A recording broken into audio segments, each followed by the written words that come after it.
Rahajeng semang semeton Forsma. Jadi hari ini hari kedua bulan Bahasa Bali yang ke-8. Nah, kalian kepo kan apa aja kegiatannya? Yuk ikutin kita terus.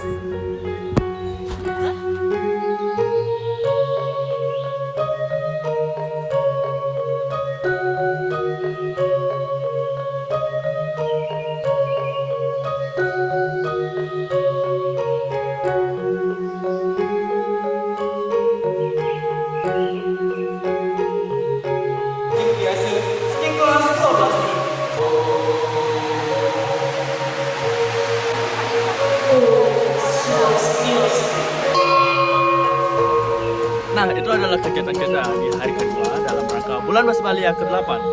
Nah, jangan lupa tonton terus vlog kita di hari selanjutnya. Bye-bye!